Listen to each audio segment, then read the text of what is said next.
If you're lying awake again, phone glowing like a little hellfire, feeling dirty and completely empty at the same time, not knowing how you'll ever climb out, take a deep breath and listen to a story over 3,000 years old that's more relevant than ever to you. Jerusalem, around 970 BC.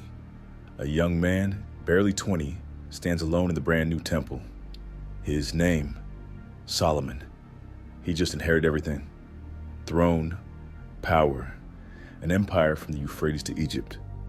Yet he kneels and prays one sentence: Lord, give me a listening heart. That night, God answers, because you asked only for wisdom, I'll give you a heart wiser than any before or after. And on top, wealth and honor no king will ever match. For decades, everything is golden. Peace, splendor, legend. Then come the women. 700 royal wives, 300 concubines, foreign princesses, each more breathtaking than the last. The Bible says it raw. When Solomon was old, his wives turned his heart after other gods, and his heart was no longer wholly true to the Lord. Night after night, a new scent, a new whisper, a new tiny compromise. In the end, the hills around Jerusalem smoke with sacrifices to foreign gods. God speaks quiet, heartbroken, I will tear the kingdom from you, but not in your days, for the sake of your father David. Solomon dies. His son rules like a tyrant. 10 tribes break away forever. The golden age is over.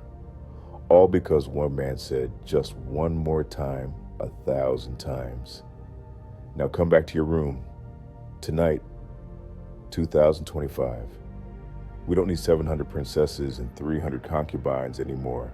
We have a glowing rectangle in our hand that can serve up any fantasy we want in under 3 seconds, and a few we didn't even know we wanted yesterday.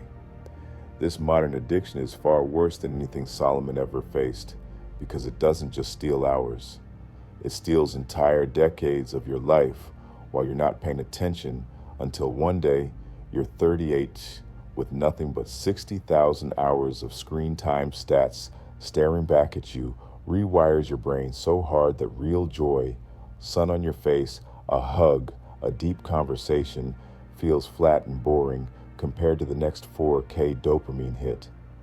Makes you literally incapable of loving real people, because no human being has perfect lighting, no blemishes, no 8-second skip button, and no next after you get bored.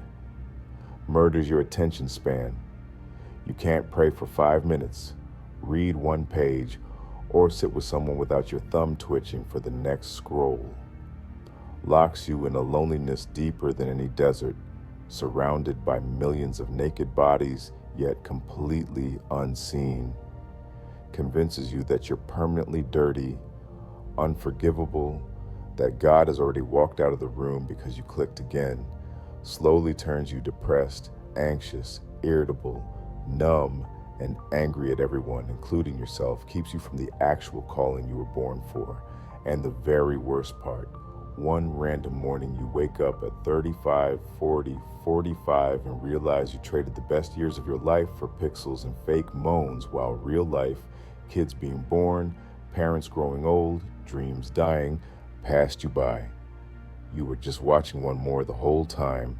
Solomon had 1,000 women and died empty inside. We have infinite women and men and everything in between, and die even emptier, much younger, with far less wisdom. But here's where the story becomes insanely beautiful. God never once lets go of Solomon. Until his dying breath, he is still Jedediah, beloved of the Lord. And at the end of his life, this broken, repentant, once wisest man on earth writes the book of Ecclesiastes.